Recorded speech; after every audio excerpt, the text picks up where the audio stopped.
हम लाते हैं top news, आपके फेवरेट टॉक शोज और अनलिमिटेड एंटरटेनमेंट सिर्फ यूट्यूब पर। अगर आपने अभी तक हमारा चैनल सब्सक्राइब नहीं किया तो अभी सब्सक्राइब करें और बेल आइकॉन को क्लिक करके हमारी लेटेस्ट वीडियोस के बारे में अपडेट जानें। सब्सक्राइब कीजिए और हम आपको लिए चलेंगे आपकी फेवरेट वीडियो की तरफ। वेलकम बैक नाजरीन, माफ़ करिएगा कुछ टेक्निकल एरर्स के वजह से हम लोग जो हैं ऑन एयर आए और फिर आप सुन नहीं सके हमें, तो उसके लिए माजरत।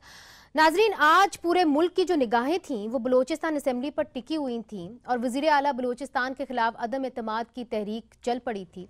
वज़ीर आज़म शाहिद खाकान अब्बासी और वज़ीर दिफा खुर्रम दस्तगीर ने भी इस सियासी बहरान से निपटने के लिए क्वेटा का दौरा किया, लेकिन वज़ीर आला सनाउल्लाह ज़हरी अपनी वजारत बचा ना सके। अपनी हार सूंघते हुए उन्होंने आज दोपहर गवर्नर बलूचिस्तान के सामने अपना इस्तीफा पेश कर दिया। सूबाई असेंबली के 65 अरकान वज़ीर आला के हक और मुखालिफ में अपना वोट डालने के लिए मौजूद थे जब एक जोरदार धमाके की आवाज सुनाई गई, और वो क्या थी आइए देखिए।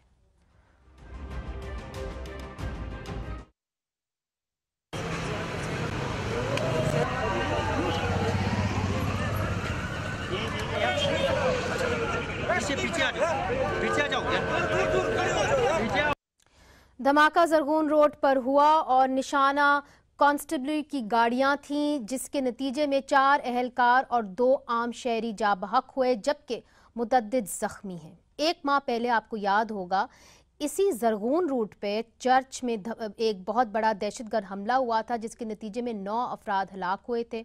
और गुज़िश्ता बरस नवंबर में सरियाब रोड पर पैरामिलिट्री फोर्सेस पर खुदकुश हमला हुआ, जिसके नतीजे में 5 अफराद हलाक हुए। अक्टूबर में फिर सरियाब रोड पर ही पुलिस पर हमला हुआ, जिसमें 7 पुलिस एहलकार जाँ बहक हुए थे। एक तरफ तो बलूचिस्तान लहूलुहान है और दूसरी तरफ क्या ये सूबा कौमी सियासत में भोंचाल के लिए भी इस्तेमाल हो रहा है। हमारे मेहमानों में इस वक्त शामिल हैं मुस्लिम लीग नून के रहनुमा को हमने दावत दी थी, जो साबिक वज़ीर आला के तर्जुमान हैं जान अचकज़ई साहब, मगर इस वक्त तक वो नहीं आए हमारे स्टूडियो में, उनका इंतज़ार है। पेशावर में मौजूद हैं तहरीक इंसाफ के रहनुमा शौकत यूसुफजई साहब। क्वेटा से हमें ज्वाइन करेंगे मेंबर कौमी असम्बली और मुस्लिम लीग काफ के रहनुमा मीर अब्दुल कद्दूस बजिंजो साहब। आपने ये मोशन वज़ीर आला के खिलाफ मूव किया था और इस वक्त हमारे साथ सीनियर सहाफ़ी हैं सैयद अली शाह साहब। सबसे पहले सैयद अली शाह साहब, आपसे बात का आगाज करती हूँ।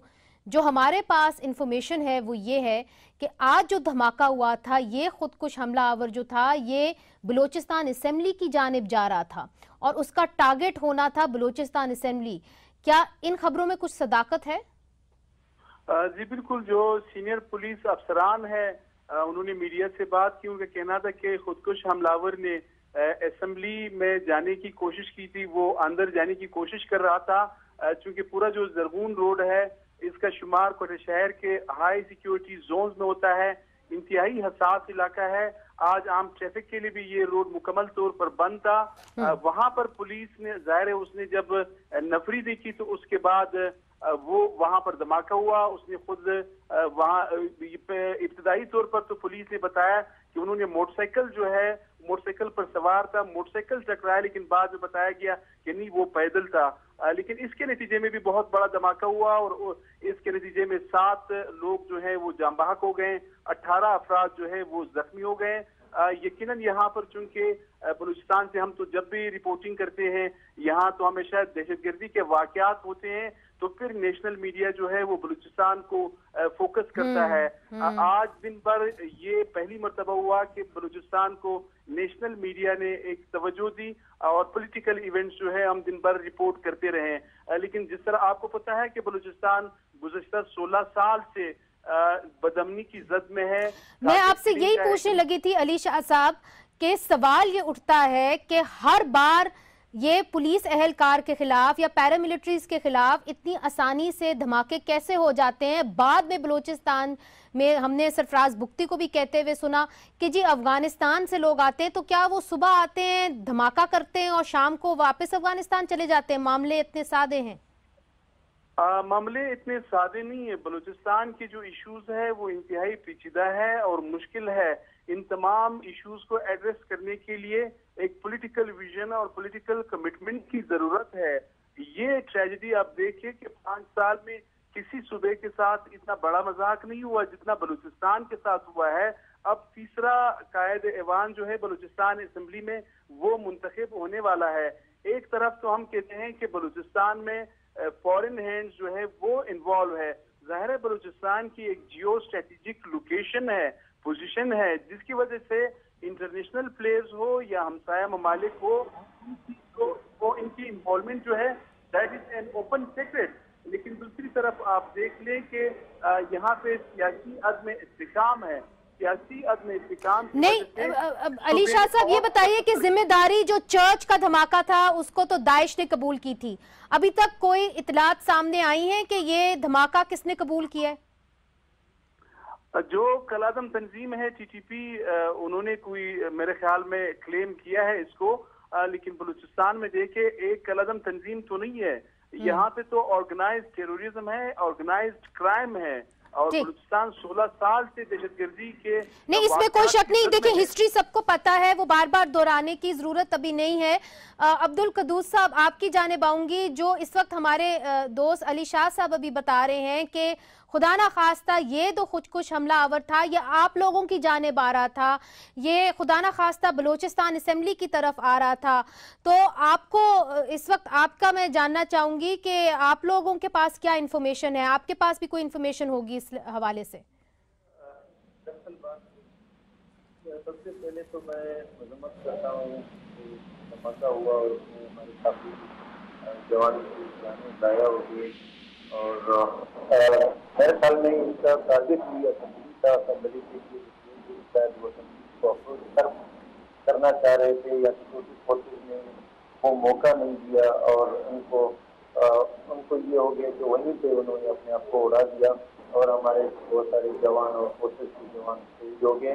तो हमें इसका बहुत अफसोस है, लेकिन ये है कि उनका मेरे ख्याल मेन मकसद ये था कि हम असेंबली तक पहुँच जाएँ और ये जो धमाका वहाँ पे कर लें, लेकिन फिर भी वो भी हमारे ही लोग थे, हमारे भी जवान थे, फोर्सेस के जवान शहीद हो गए, वो भी बहुत अफसोसनाक वाक़या है।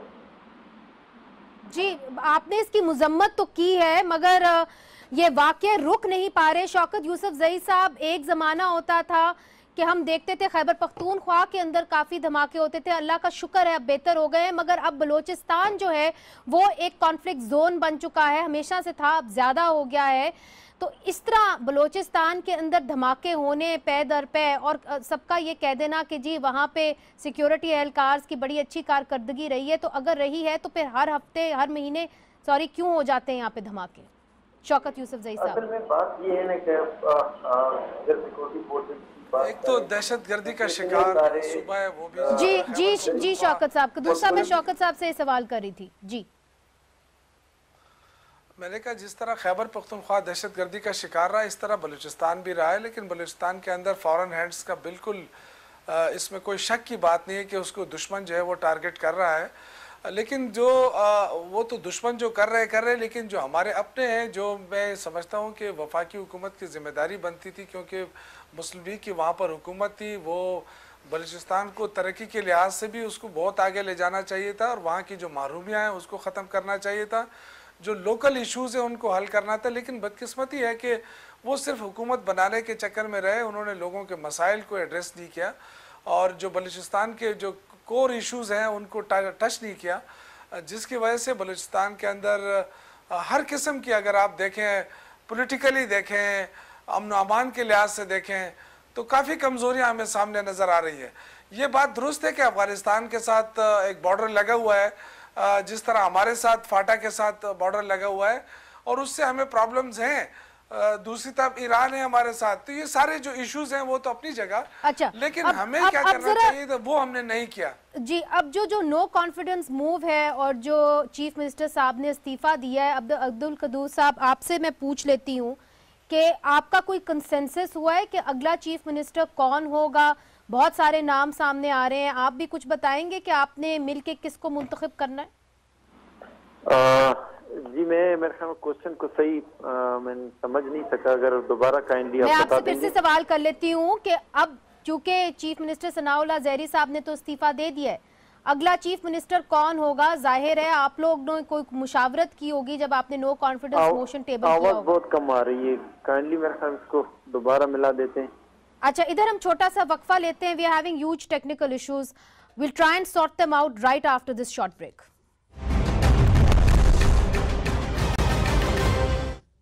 वेलकम बैक नाजरीन। बलोचिस्तान के वजीर आला सनाउल्लाह ज़हरी साहब ने इस्तीफा दे दिया है और अब बलोचिस्तान के अंदर एक बहरान सा पैदा हो गया है। एक इलेक्ट्रल कॉलेज था जिसने सेनेट को वोट देना था, अब वो गायब हो गया है। अगला चीफ मिनिस्टर कौन होगा, ये एक बहुत अहम सवाल है। अब्दुल कदूस बिजिंजो साहब ने ये मोशन मूव किया था। आपका ताल्लुक पाकिस्तान मुस्लिम लीग काफ से है। सर ये बताइए कि आपने कोई ना कोई मुशावरत तो की होगी कि अगला चीफ मिनिस्टर कौन होगा? जी, असल में बात यह है कि कोई बहरान नहीं है, ना सेनेट के हवाले से कोई बहरान है, क्योंकि अभी सेनेट में बहुत टाइम है, तकरीबन महीना डेढ़ है। तो असल में ये है कि जिस चीज़ के लिए ये तहरीक मूव कर दिया, अब हम उस चीज़ में नहीं जाते हैं, क्योंकि नवाब सनाउल्लाह ने बहुत बड़ा दिल करके ये चीज़ें इस्तीफ़ा दे दिया और मज़ीद जो पार्टी में बहरान आने वाला था उसको बचा लिया, क्योंकि वो हमारी कबायली तौर पर हम उसको बड़ा इज़्ज़त करते हैं, बहुत हमारे मोहतरम हैं और चीफ ऑफ जेलवान है। वो चीज़ अभी तक हम उसका वो एहतराम हमारे दिलों में, सियासत ऐसा चीज़ है या जो आइनी हक हमें अवाम ने दिया है उसका ये है कि अगर कोई सही डिलीवर नहीं करता है तो अगर हम इस तरह चीज़ें अप्लाई करें, मेरे ख्याल में कोई ताकत नहीं है, कोई ताकत सामने नहीं आ सकती है जब वो हम अपने अंदर जो डिलीवर नहीं करता है। तो बिजिंजो साहब, बात असल में ये है कि वो काफ़ी अरसे से डिलीवर नहीं कर रहे थे बकौल आप सबके, तो अभी क्या जरूरत पड़ गई कि आप लोग इनके खिलाफ जो नो कॉन्फिडेंस मोशन है वो लाएं? यकदम आपको क्यों सेनेट के एक महीना पहले से आपको ये जरूरत पड़ गई? जी, मेरे ख्याल में आपने ओवरऑल हमारी जो मूवमेंट है यहाँ पे आपने देखी नहीं है। मैंने 2 साल पहले इस्तीफा एज ए डिप्टी स्पीकर दे दिया था। इसका मतलब हमारे तहफ़्फ़ुज़ात थे, फेडरल गवर्नमेंट ने कभी इसको वो यहाँ का बिल्कुल सियासत, तो इस बार जब वजीर आजम साहब आए थे तो खबरें ये भी निकल रही हैं कि वजीर आजम ने आके वजीर आला को कहा कि अब आप इस्तीफा दे दें, ऐसा हुआ? जी जी, दरअसल बात यह है कि जब वजीर आजम का प्रोग्राम बना तो मुस्लिम लीग नून के जो यहाँ पे मेजॉरिटी में दोस्त थे जो वो नवाब सनाउल्लाह से टूट चुके थे। नवाब सनाउल्लाह 3 दिन पहले फैसला कर चुके थे कि वो इस्तीफे पे जा रहे हैं, क्योंकि उसकी अपनी पार्टी में उसकी मेजॉरिटी नहीं थी। वो सारे जो दोस्त थे उन्होंने छोड़ दिया। हालांकि बहुत एहतराम करते हैं सारे दोस्त, उसका इज्जत करते हैं एज ए कबायली शख्सियत, लेकिन जब तहफ़्फ़ुज़ात आए तो जमहूरियत का हुस्न ये है कि जब तहफ़्फ़ुज़ात वो जमहूरियत का हुस्न, तो अली शाह साहब आपकी जानिब आऊंगी, चूंकि जमहूरियत के हुस्न के बारे में बात करना बहुत जरूरी है, इसलिए चूंकि सेनेट इलेक्शंस आ रहे हैं और तहफ़्फ़ुज़ात अपनी जगह हैं कि अगर ये लोग चीफ मिनिस्टर ना ला पाए तो फिर इनको असेंबली डिसॉल्व करनी पड़ेगी और फिर शायद एक क्राइसिस क्रिएट हो जाए। इस वक्त बलोचिस्तान के अंदर क्या बातचीत चल रही है? ये जो इतना बड़ा मूव हुआ है और बिजिंजो साहब ने किया है, तो क्या ये सिर्फ बिजिंजो साहब ने किया है कि इसके अंदर और भी कुव्वतें थी? देखिए, मेरे ख्याल में एक अगर जमहूरियत की हुस्न की आप बात करें, इसमें कोई शक नहीं है। मैं बिजिंजो साहब से इस हद तक तो एग्री करता हूं, जब यहाँ पे कोalition गवर्नमेंट बनी और पहली मर्तबा डॉक्टर मालिक बलोच साहब जो है वो चीफ मिनिस्टर बने बलूचिस्तान के, इसमें कोई शक नहीं।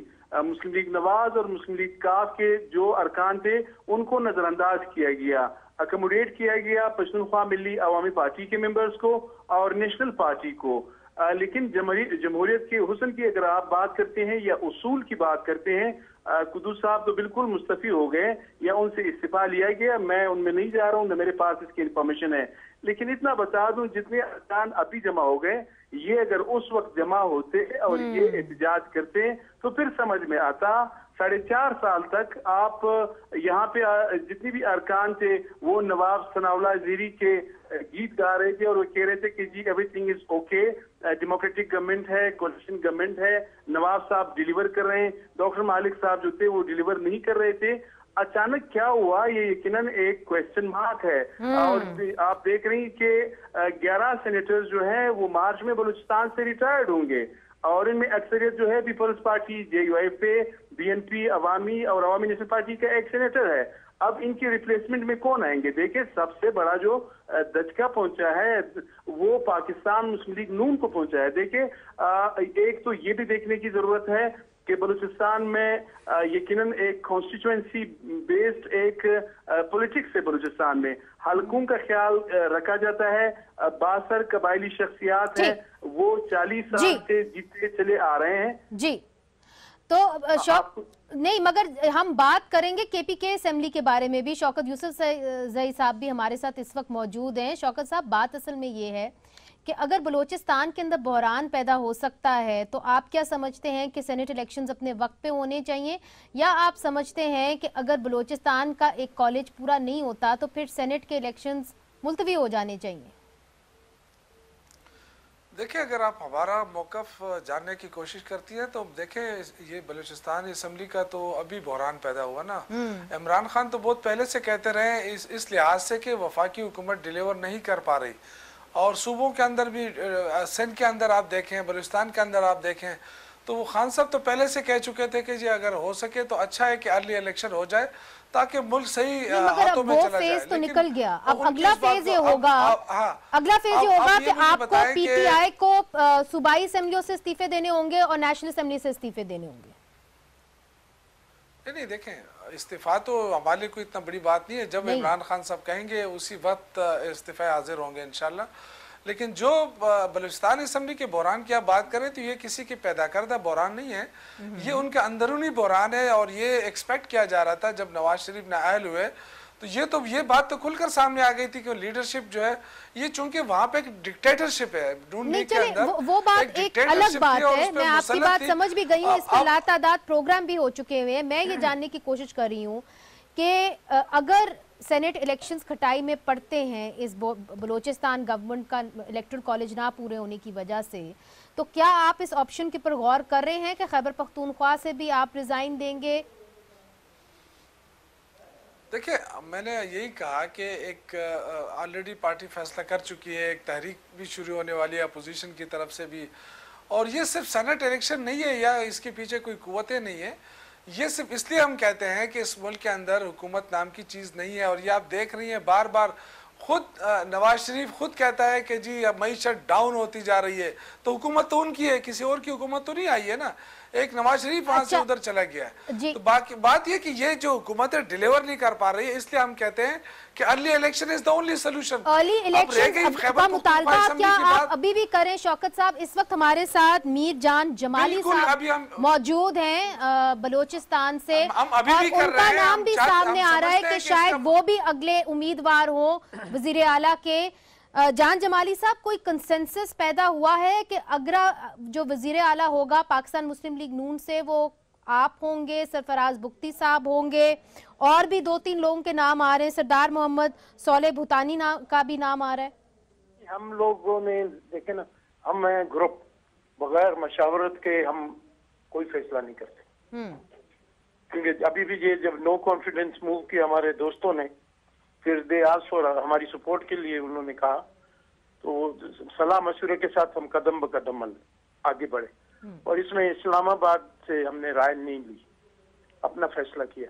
तो जो अब इतने हमारे में अंडरस्टैंडिंग डेवलप हो गई कि कॉन्सेंसस से अभी हम अपना लीडर ऑफ द हाउस चुनेंगे।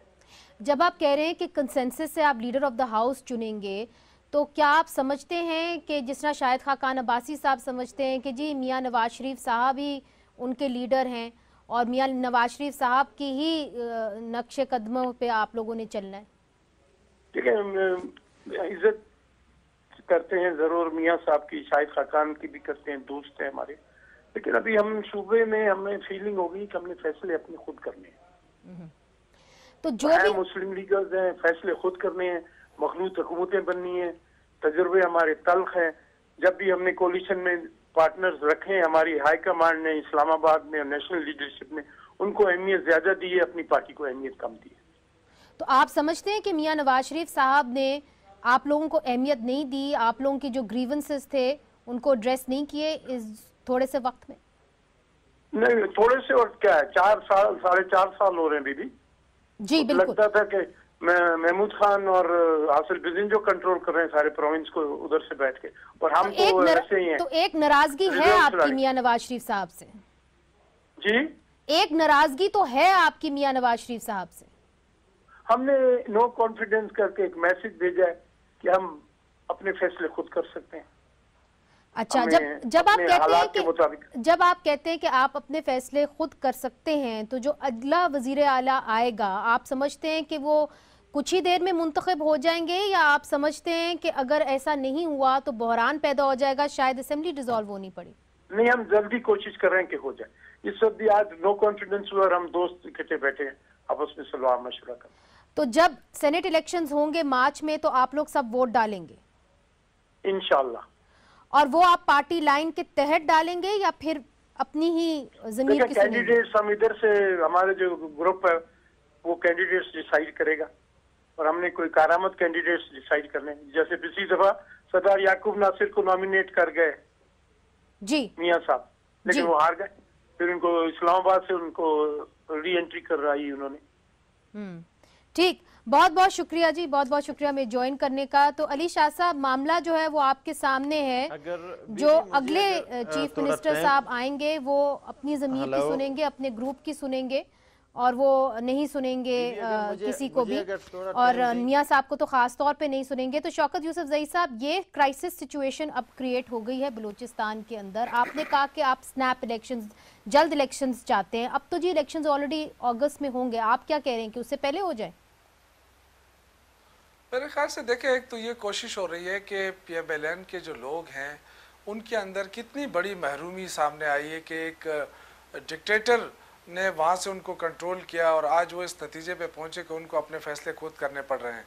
देखिए, बलूचिस्तान के अंदर पार्टियों का असर रसूख बहुत कम होता है। ज़्यादातर ये जो इनकी अपनी जाती वोट होते हैं उसके जरिए आते हैं। लेकिन शौकत साहब, हमने इससे बहुत प्रोग्राम किए हैं, मगर आप क्या हो रहा है खैबर पख्तूनख्वा में, और आप वहाँ पे बैठे हुए हैं, बहुत अहम है आपसे मैं ये बात पूछूं कि क्या आप चाहते हैं, क्या इमरान खान साहब, बाय द वे उनकी शादी मुबारक हो आपको, क्या अब वो जब आएंगे इमरान खान साहब तो वो ताहिरुल कादरी साहब के साथ मिल के आएंगे, चूँकि उनका इंतज़ार किया जा रहा है। ताहिरुल कादरी साहब ने कहा है कि जब मैं प्रोटेस्ट करूँगा तो पहले दिन उनको बुलाऊंगा।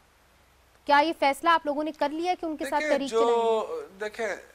देखें, जो तहरीक की बात है उसकी हम भरपूर हिमायत करते हैं, और सड़कों पे उतरेंगे। लाइन होती है, पार्टी जहां तक मुमकिन होगा इंशाल्लाह उसको सपोर्ट करेंगे हम, और वो इसलिए सपोर्ट करेंगे कि ये हमारा, देखिए हम भी यही चाहते हैं कि ये हुकूमत डिलीवर नहीं कर पा रही, ये हुकूमत वक्त ज़ाया कर रही है, और इसकी वजह से नुकसान उठाना पड़ रहा है कौम को।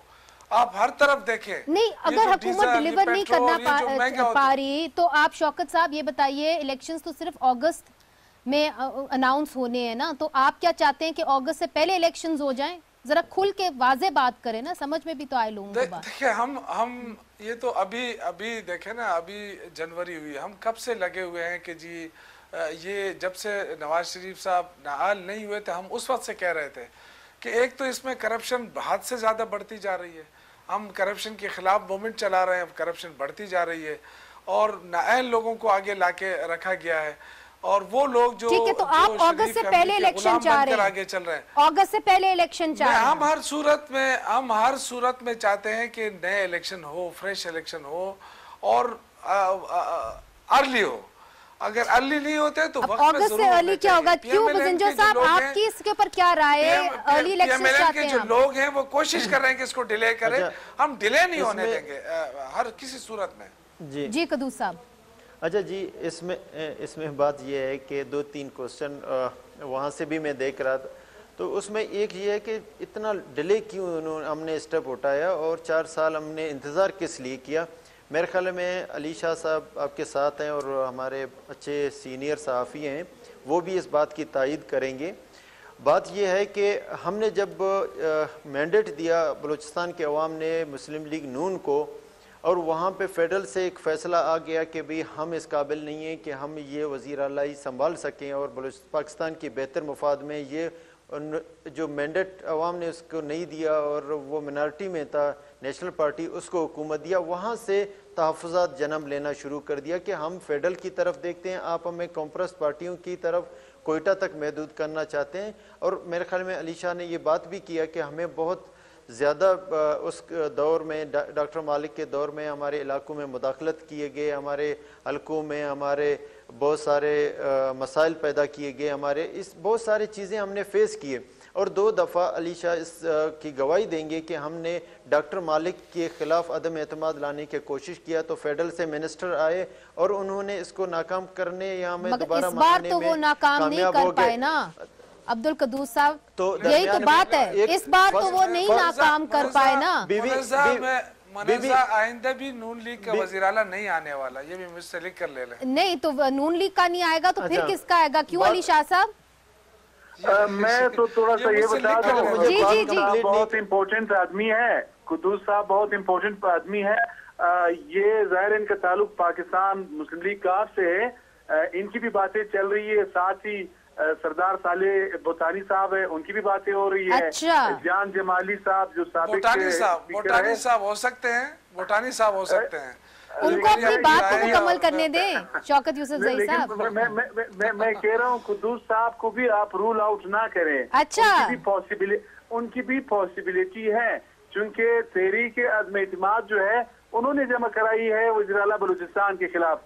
जाहिर है वज़ीर-ए-आला बलूचिस्तान का एक सियासी शख्सियत होने के साथ साथ उनका एक कबायली असर भी है, उनको चैलेंज करना भी कोई मामूली काम नहीं है।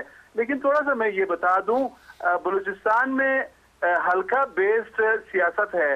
वैसे अगर देखा जाए ना, मीडिया में भी इस चीज की तस्हीह वेरिफिकेशन की जरूरत है। हम ये रिपोर्ट करते हैं कि जी मुस्लिम लीग नून जो है वो सबसे बड़ी पार्लिमानी पार्टी है। अगर देखा जाए मुस्लिम लीग नून का बलूचिस्तान में कोई आइडियोलॉजिकल वोट नहीं था और न है, यानी कौन सी पार्टी का आइडियोलॉजिकल वोट है अली शाह साहब, ये भी तो बताए ना बलूचिस्तान में। देखिए बलूचिस्तान में आइडियोलॉजिकल वोट अगर है वो या तो नेशनलिस्ट है या रिलीजियस है, उनका नेशनल वोट है और वो ऑर्गेनाइज्ड और डिसिप्लिन पॉलिटिकल पार्टीज है। फिर इसमें ये होता है जो भी पार्टी इक़्तिदार में मरकज में आती है फिर यहाँ के जो शख्सियात हैं उसको ज्वाइन करना शुरू कर देते हैं। मुझे मालूम है अली शाह साहब, बलूचिस्तान के ऊपर हमने थोड़ा बहुत रिपोर्टिंग की है, मगर मैं आपसे जानने की कोशिश कर रही हूँ कि अब क्या होगा, चूंकि यहाँ पे एनालिस्ट बैठे ये कह रहे हैं कि बलूचिस्तान से मामला शुरू हुआ है, यहाँ पे अगर इलेक्टोरल कॉलेज खत्म हो जाएगा तो सेनेट इलेक्शंस के ऊपर बराह रास्त असर होगा। आप क्या देख रहे हैं? बिल्कुल इसका इम्पैक्ट सेनेट के इलेक्शन पर जरूर होगा, लेकिन एक तो आज ही इम्पैक्ट हो गया। वो इम्पैक्ट ये है कि मुस्लिम लीग नून की अगर यहाँ हुकूमत इंटैक्ट रहती है और इनके 21 अरकान ये यूनाइटेड मुत्तहद रहते तो मुस्लिम लीग नून यहाँ से 5-6 सेनेटर्स वो इजीली उनका इंतखाब कर सकते थे। अब मैं ये आपको बता रहा हूँ कि मियाँ साहब के लिए आने वाले सेनेट के इलेक्शन में एक सेनेटर का इंतखाब जो होगा वो भी बड़ा मुश्किल होगा। यानी वो तो एक स्प्लिट का शिकार है मुस्लिम लीग नून। जो अक्सरियती अरकान है वो साबिक वजीर दाखिला सरफराज बुगटी के साथ है इस वक्त, यानी 5 या 6 जो अरकान है वो नवाब सनाउल्लाह ज़ेरी के साथ रह गए। 11 सेनेटर्स हमारे रिटायर हो रहे हैं तो उनको रिप्लेस करने के लिए तो मुस्लिम लीग नून के यहाँ पे सेनेटर्स होते थे। अब जाहिर है अगर नया कायद ऐवान आएगा तो उसका इंतखाब जो है वो मियां नवाज शरीफ के हाथ में नहीं होगा, उनकी कोई इंटरवेंशन नहीं होगी। He is powerless now in Balochistan. यानी मुस्लिम लीग तो ये असेंबली अपनी मुद्दत पूरी करेगी या आपको लगता है सेनेट इलेक्शन से पहले ये डिसॉल्व हो जाएगी? इस पे क्वेश्चन मार्क्स है। ये भी हम सुन रहे हैं जो एक्सपर्ट्स हैं और इस तरह ये बता रहे हैं कि हो सकता है कोई महीने या 1.5 महीने के बाद सीएम साहब जो है वो गवर्नर को एडवाइस करे कि इस असेंबली को डिसॉल्व करे। ठीक है अब्दुल कदूस साहब, ये भी क्या सर आए हैं जिस तरह के अली शाह साहब ने बताया कि आपका भी कुछ चांस है कि आप भी चीफ मिनिस्टर बन जाएं, तो अगर आप बन जाते हैं आप क्या कहेंगे गवर्नर को कि जी आप असेंबली डिसॉल्व कर दें सेनेट इलेक्शन से पहले? जी अली शाह साहब का मेरे ख्याल में बहुत मेहरबान है, हमारा दोस्त है, उसका ख्वाहिश है कि हम इस मूवमेंट में आगे निकले हैं, शायद हमारा भी नाम हो। ये तो सारे पार्टियां बैठ के फैसला करेंगे कौन होगा, अभी तो कोई नाम सामने नहीं है। इस पे कोई गौर फिक्र है कि आप लोग 1 महीने के अंदर जो भी आएगा वो बलूचिस्तान की असेंबली को डिसॉल्व करेगा? नहीं, 2 दिन में इंशाल्लाह आपको नया कायदे ऐवान मिलेगा बलूचिस्तान में। और मैं आपको यकीन से कहूँगा कि यहाँ पे कोई गवर्नमेंट डिसॉल्व नहीं करेंगे। अच्छा। अगर करना है तो मेरे ख्याल में जो सुन रहे हैं कि KPK या सिंध अगर कोई करे, यहाँ पे हम नहीं करेंगे। हम जमहूरी तरीके से आगे बढ़ेंगे और जो मसाइल यहाँ पे छोड़ के गए या जिस तरह के नाइंसाफ़ियाँ हुई हैं उनको हम रिकवर करने की कोशिश करेंगे। यहाँ पे कोई ऐसा मेरे ख्याल में ना प्रोग्राम है, कुछ महीनों के अंदर वो सारी नाइंसाफियां भी कवर कर लेंगे। चलें, अब बहुत बड़ा टास्क है आपके सामने। मगर शौकत यूसुफ ज़ई साहब, आपने जो बात शुरू की थी, आपने कहा कि इमरान खान साहब तो चाहते हैं कि जल्द से जल्द इलेक्शन हो जाए। मुझे अब आपकी बात बिल्कुल समझ में नहीं आ रही और आपको अब वाजे होकर बात करनी पड़ेगी कि अगस्त से पहले क्या आप इलेक्शंस चाहते हैं? देखिए, अगस्त से पहले हो बाद में उससे मतलब नहीं है। हम जो उस वक्त काफ़ी अर्से पहले जब हमने मूवमेंट शुरू की और खान साहब ने, क्योंकि जब नवाज शरीफ की न्यायालय शुरू हुई तो उस वक्त से पता चल गया। शौकत साहब, मुझे वाज़े जवाब चाहिए आपसे, वाज़े जवाब चाहिए आज आपसे। बता रहा हूँ ना, देखिए हम तो चाहते हैं कि अर्ली इलेक्शन हो, अगस्त से पहले हो। मैं तो कहता हूँ कि मई में हो जाए, लेकिन इलेक्शन पहले इसलिए जरूरी है अगस्त में हो, पहले हो। लेकिन मैं ये कह रहा हूँ कि हम चाहते हैं कि पहले इलेक्शन इसलिए लाजमी है कि ये मुल्क जिस तरह के हाथों में चला गया है, आप देखें कि खुद नवाज शरीफ की अपनी हालत बन रही है कि उसकी गिरफ्त खत्म हो रही है। और ये हम पहले से प्रेडिक्शन कर चुके हैं कि ये जो मुस्लिम लीग के लोग हैं ये तकरीबन 60-70 ये तो तैयार है मुस्लिम लीग नून से जाने के लिए। आपको सेनेट के इलेक्शंस होते हुए नजर आ रहे हैं, आखिरी सवाल कितना, और इसका वाज़े जवाब चाहिए। सेनेट के इलेक्शंस होते हुए नजर आ रहे हैं, तो आपकी KPK की असेंबली सेनेट में इलेक्शंस के लिए वोट करेगी? देखिए, जमहूरी लोग हैं, हम चाहते हैं कि इदारे पनपे और तरक्की करे, जमहूरियत मजबूत हो।